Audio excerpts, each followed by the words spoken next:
DElEd की इस class में आप सभी का स्वागत है। डीएलएड की आज की इस क्लास में हम सेमिस्टर वन का विज्ञान विषय को प्रारंभ करने जा रहे हैं।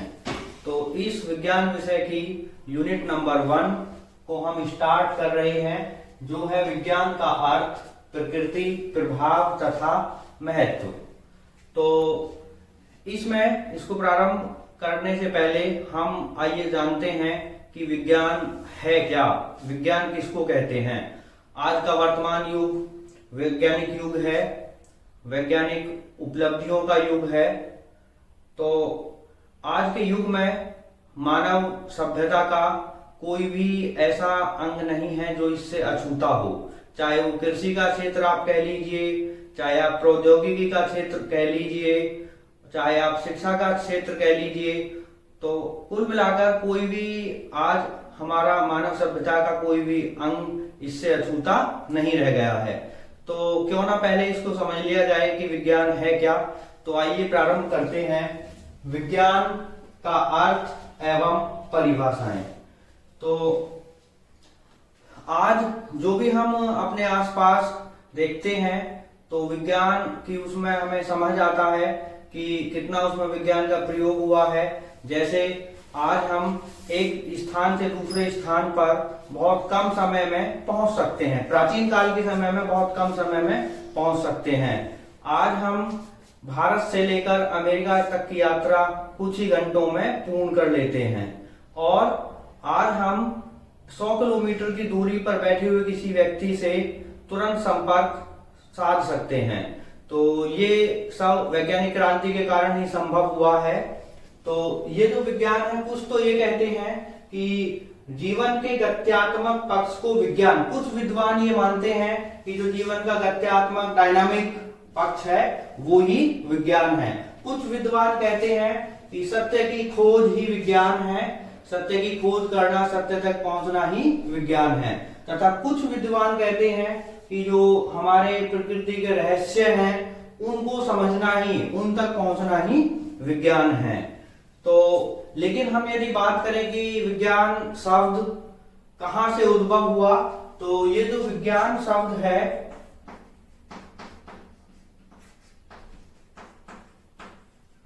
विज्ञान शब्द को इंग्लिश में कहते हैं साइंस। विज्ञान शब्द को हम कहते हैं इंग्लिश में साइंस और हिंदी में विज्ञान। तो ये जो विज्ञान शब्द है ये कहां से आया है? ये आया है लैटिन भाषा के शब्द, लैटिन भाषा के शब्द साइंटिया।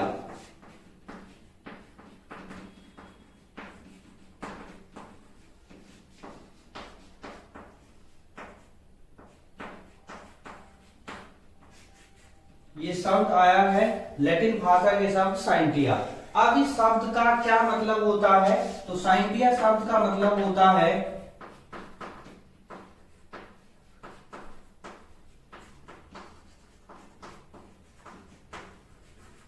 अर्थ होता है टू नो। टू नो मतलब जानना। तो इसका अर्थ ये हुआ कि विज्ञान शब्द का अर्थ है किसी भी वस्तु के बारे में जानना। तो यहां विज्ञान का अर्थ होगा, यदि हम विज्ञान की बात करें कि विज्ञान का क्या अर्थ है, तो विज्ञान का अर्थ होगा कि किसी भी विषय का, कोई भी हमारे पास विषय है उसका एक क्रमबद्ध अध्ययन, उसको कहेंगे हम विज्ञान। तो किसी विषय के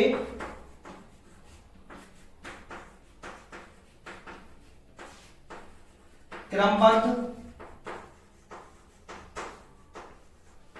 तथा सुव्यवस्थित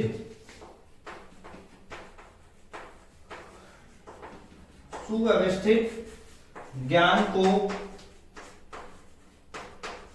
विज्ञान कहते हैं।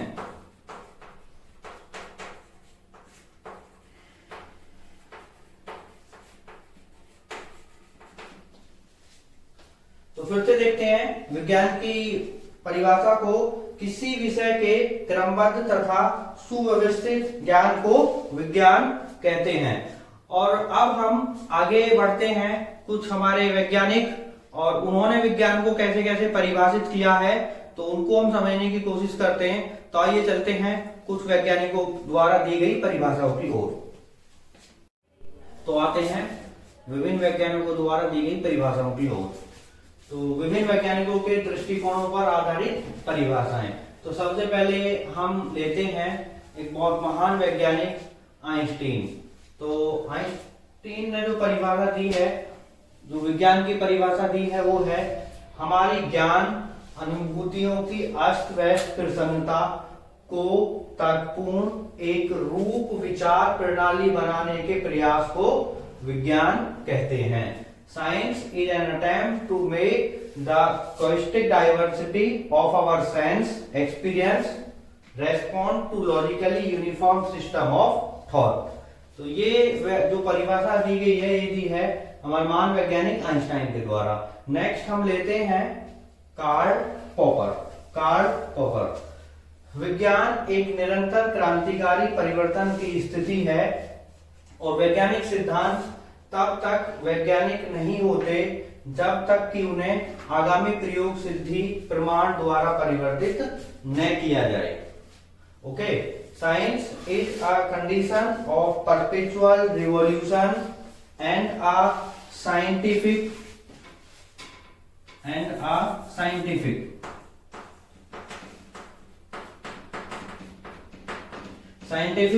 theory is not scientific unless it is inherently capable of replacement by further empirical evidences.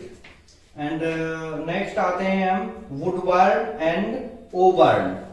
Woodward and ओबर्न विज्ञान वह मानवीय व्यवहार है जो हमारे प्राकृतिक वातावरण में स्थित परिस्थितियों या घटित घटनाओं की अधिकतर शुद्धता से व्याख्या करने का प्रयास करता है। नेक्स्ट हम आते हैं हमारी डिक्शनरी शब्दकोश के अनुसार प्रेक्षण पर आधारित तथ्यों तथा नियमों का सुव्यवस्थित ज्ञान ही विज्ञान कहलाता है। आगे हम निष्कर्ष पे, यदि इन सभी का निष्कर्ष हम करें, कंक्लूजन देखें तो क्या है इनका निष्कर्ष पे हम कह सकते हैं कि प्रकृति के अन्वेषण और उससे प्राप्त सुव्यवस्थित ज्ञान को विज्ञान कहते हैं। तो कुल मिलाकर हम ये कह सकते हैं कि वह ज्ञान जो वैज्ञानिक विधियों द्वारा हमें मिलता है, और इस वैज्ञानिक विधि के भी कई चरण होते हैं, तो संपूर्ण वैज्ञानिक चरणों को पूर्ण करके जिस निष्कर्ष पर, जिस कंक्लूजन पर हम पहुंचते हैं, तो उसी को हम विज्ञान कहते हैं। तो आइए आगे हम चर्चा करते हैं विज्ञान की प्रकृति के बारे में। विज्ञान की प्रकृति, नेचर ऑफ साइंस। तो सबसे पहले इसमें जो बिंदु है वो है प्रत्यक्ष सत्य। तो विज्ञान केवल सत्य की ओर ही अग्रसर होता है और केवल उन्हीं बातों पर विश्वास करता है जिनको हमारी ज्ञानेंद्रियां प्रत्यक्ष रूप से अनुभव कर सकती हैं। तो इसका अर्थ ये हुआ कि या तो हम केवल उस चीज पर विश्वास करेंगे, उस घटना पर, उस तथ्य पर विश्वास करेंगे जिसको हम अपने हाथों से छूकर देख सकते हैं।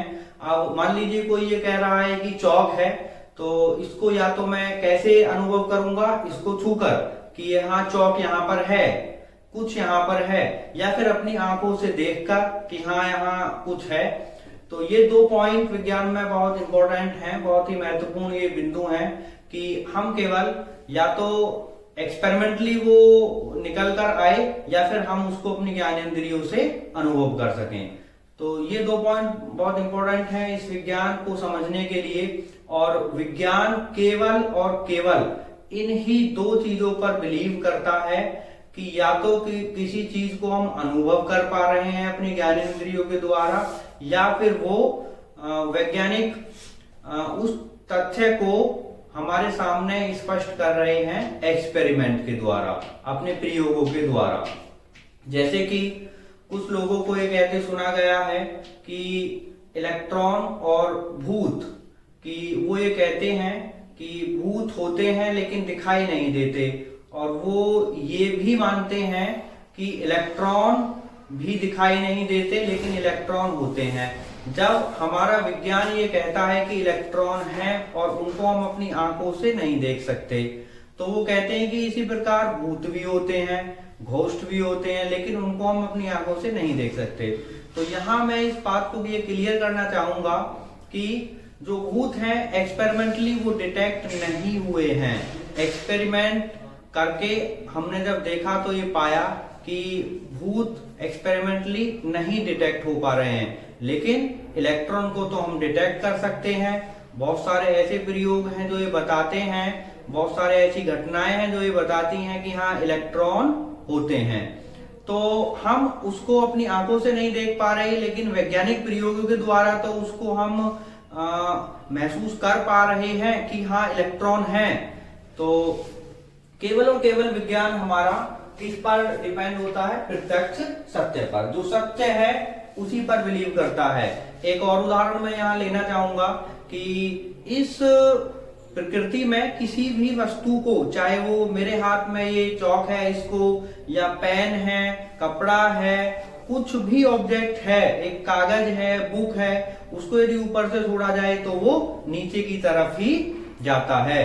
तो इस विज्ञान इस घटना को एक प्राकृतिक घटना ना मानकर वो इसको एक वैज्ञानिक घटना मानता है, और जिसको हमारे बहुत महान वैज्ञानिक सर आइजैक न्यूटन ने खोजा था, और इसका नाम दिया था गुरुत्वाकर्षण आकर्षण। उन्होंने बताया कि हमारी जो धरती है, हमारी जो अर्थ है, उसमें सभी वस्तुओं को अपनी तरफ अट्रैक्ट करने की, अपनी तरफ आकर्षित करने की एक गुण है। जो भी वस्तु हम ऊपर से छोड़ेंगे वो नीचे की तरफ ही जाएगी। तो ये हुआ प्रत्यक्ष सत्य। नेक्स्ट हम आते हैं, ये प्रत्यक्ष सत्य, और आते हैं हम विश्लेषण पर। तो जो भी कोई घटना होती है, कोई भी घटना घटती है, तो विज्ञान उस घटना को हर एक छोटे छोटे पार्ट में डिवाइड करके, छोटे छोटे भागों में उस घटना को जो डिवाइड करके, और फिर उसको वैज्ञानिक रूप से प्रूव करने की कोशिश करता है कि वो सारी घटनाएं सही, उस घटना के सारे हिस्से सही हैं या नहीं हैं। तो इसको हम कहते हैं विश्लेषण। तो यदि वो सारे जो छोटे छोटे पार्ट किए हैं किसी घटना के, सारे पार्ट वैज्ञानिक रूप से सत्य पाए जाते हैं, तो फिर वो पूरी घटना ठीक है। उसके बाद आते हैं हम परिकल्पना पर। मान लीजिए दो घटनाएं एक साथ घटित हो रही हैं, तो उन दो घटनाओं के एक साथ घटित होने पर उनको हम एक साथ जोड़कर देख सकते हैं। तो यहाँ ये इस विज्ञान का बहुत इंपॉर्टेंट पार्ट है, परिकल्पना की, सोचना उनके बारे में कि क्या वो एक दूसरे से जुड़ी हुई घटनाएं हैं या एक घटना का दूसरी घटना पर क्या प्रभाव पड़ रहा है। तो इन सब चीजों को जोड़कर देखना ही हम परिकल्पना कहते हैं। जैसे किसी वस्तु को हमने ऊपर से नीचे की तरफ छोड़ा तो वो नीचे की तरफ जाती है, और ऐसे ही इसी पर जब इस नियम की खोज हुई तो इस नियम को किससे जोड़कर देखा गया? जो हमारा मून है, चंद्रमा है, वो हमारी धरती के चारों ओर घूमता है, तो तब इस घटना से उस घटना को जोड़कर देखा गया तो पाया गया कि चंद्रमा के घूमने के लिए भी यही बल ही रेस्पॉन्सिबल है, गुरुत्वाकर्षण बल ही रेस्पॉन्सिबल है। अर्थात जो हमारा चंद्रमा है वो पृथ्वी के चारों ओर इस गुरुत्वाकर्षण बल के कारण ही घूमता है। और फिर इस घटना को एक और घटना से जोड़कर देखा गया, परिकल्पना की गई कि जो हमारी पृथ्वी है वो जो सूरज के चारों तरफ घूमती है, तो क्या उसके लिए भी यही बल रेस्पॉन्सिबल है? तो तब इस घटना को परिकल्पना करने के बाद इस पर वर्क किया गया, तो उस वर्क होने के बाद पता चला कि जो हमारी पृथ्वी है सूरज के चारों ओर घूम रही है, उसके लिए भी यही गुरुत्वाकर्षण बल ही जिम्मेवार है, इसके लिए रेस्पॉन्सिबल है। तो निष्कर्षतः हम ये कह सकते हैं कि वैज्ञानिक ज्ञान का आधार हमारी ज्ञानेंद्रियां, जिनको हम देख रहे हैं, छूकर पता लगा रहे हैं, कानों से सुनकर हमें पता चल रहा है, तो इसका आधार क्या होती है वैज्ञानिक ज्ञान का? हमारी ज्ञानेंद्रियां, क्योंकि इनके द्वारा प्राप्त ज्ञान पर आसानी से विश्वास कर सकते हैं। तो जैसा कि मैंने अभी बताया कि मान लीजिए ये चौक है, तो इस पर हम विश्वास ऐसे करेंगे यहाँ पर ये चौक है, या मैं कैसे विश्वास करूं कि यहाँ पर ये बोर्ड है? तो इसके लिए हम किसका प्रयोग करते हैं? अपनी ज्ञानेंद्रियों का। पहले हम अपनी आंखों से देखते हैं कि यहाँ हाँ अरे मुझे दिखाई दे रहा है बोर्ड है, तो विश्वास हम उस पर कर सकते हैं। मैंने फिर हाथ से छू कर देखा तो मुझे पता चला कि हाँ कुछ है, कुछ वहां पर है। तो कुल मिलाकर जो वैज्ञानिक ज्ञान का आधार होती है हमारी ज्ञानेंद्रियां होती हैं, और इन ज्ञानेंद्रियों द्वारा प्राप्त ज्ञान पर हम इजीली विश्वास कर सकते हैं। आगे है, विज्ञान के अंतर्गत संख्याओं, स्थान तथा मापन आदि का अध्ययन किया जाता है। तो इसकी प्रकृति में ये भी बहुत एक महत्वपूर्ण बिंदु है कि इसमें हम संख्याओं का अध्ययन करते हैं। मीन्स संख्याओं के अध्ययन से मतलब ये है कि मान लीजिए हम ये कह रहे हैं कि अर्थ हमारी पृथ्वी इसको नीचे की तरफ खींच रही है, एक बल लगा रही है, तो कितना बल लगा रही है? तो वहां हमें इस बल को रिप्रेजेंट करने के लिए, निरूपित करने के लिए संख्याओं की आवश्यकता होती है। तो इसमें हम संख्याओं का अध्ययन करते हैं, स्थान का अध्ययन करते हैं, मापन का अध्ययन करते हैं, मापते हैं कि एक कार चल रही है तो कितनी स्पीड है उसकी, तो उसके मापन की जरूरत हमें पड़ती है। वो स्पीड किन किन बिंदुओं के मापन पर निर्भर करता है? एक तो है उसके लिए दूरी और एक उसके लिए समय। तो दूरी का मापन करके और समय का मापन करके हम उसकी स्पीड को बता सकते हैं। आगे है, विज्ञान के अंतर्गत वातावरण से संबंधित वस्तुओं का पारस्परिक अध्ययन किया जाता है। जितनी भी हमारी वातावरण से संबंधित वस्तुएं हैं उनमें पारस्परिक अध्ययन भी हम इस विज्ञान के अंतर्गत करते हैं। वैज्ञानिक ज्ञान संपूर्ण संसार से संबंधित होता है। इसका मतलब ये है कि कोई ज्ञान हमें भारत में बैठे बैठे प्राप्त हुआ, तो इसका अर्थ ये नहीं है कि उस ज्ञान का प्रयोग हम भारत में ही करेंगे। उस ज्ञान का प्रयोग अमेरिका में भी होगा, उस ज्ञान का प्रयोग इंग्लैंड में भी होगा, उस ज्ञान का प्रयोग अन्य सभी देशों में भी होगा, या अन्य किसी देश में कुछ रिसर्च होती है, कोई ज्ञान हमें प्राप्त होता है, तो उस ज्ञान का प्रयोग हम भारत में भी करते हैं। तो कुल मिलाकर ये है कि वैज्ञानिक ज्ञान संपूर्ण संसार से संबंधित होता है, अतः इसमें प्रत्यक्ष प्रमाणों पर विश्वास किया जाता है। तो हम किस पर विश्वास करेंगे?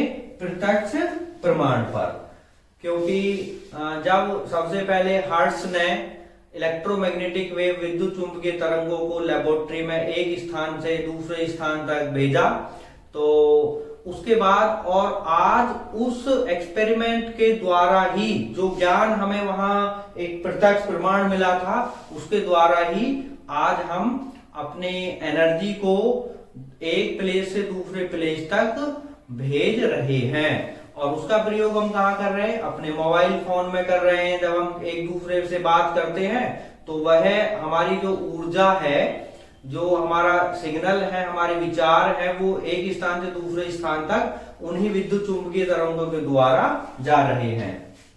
आगे है, वैज्ञानिक विषय भावनात्मक न होकर, वो वैज्ञानिक ज्ञान का भावनाओं से कोई रिलेशन नहीं होता है, कोई संबंध नहीं होता है, और उसका वैज्ञानिक ज्ञान का दृष्टिकोण एक स्वस्थ दृष्टिकोण होता है। तो आइए नेक्स्ट टॉपिक पर आते हैं। नेक्स्ट टॉपिक है समाज पर विज्ञान का प्रभाव। देखिए, आज हमारा जो समाज है, मानव समाज है, वो कोई भी उसका क्षेत्र विज्ञान से अछूता नहीं है।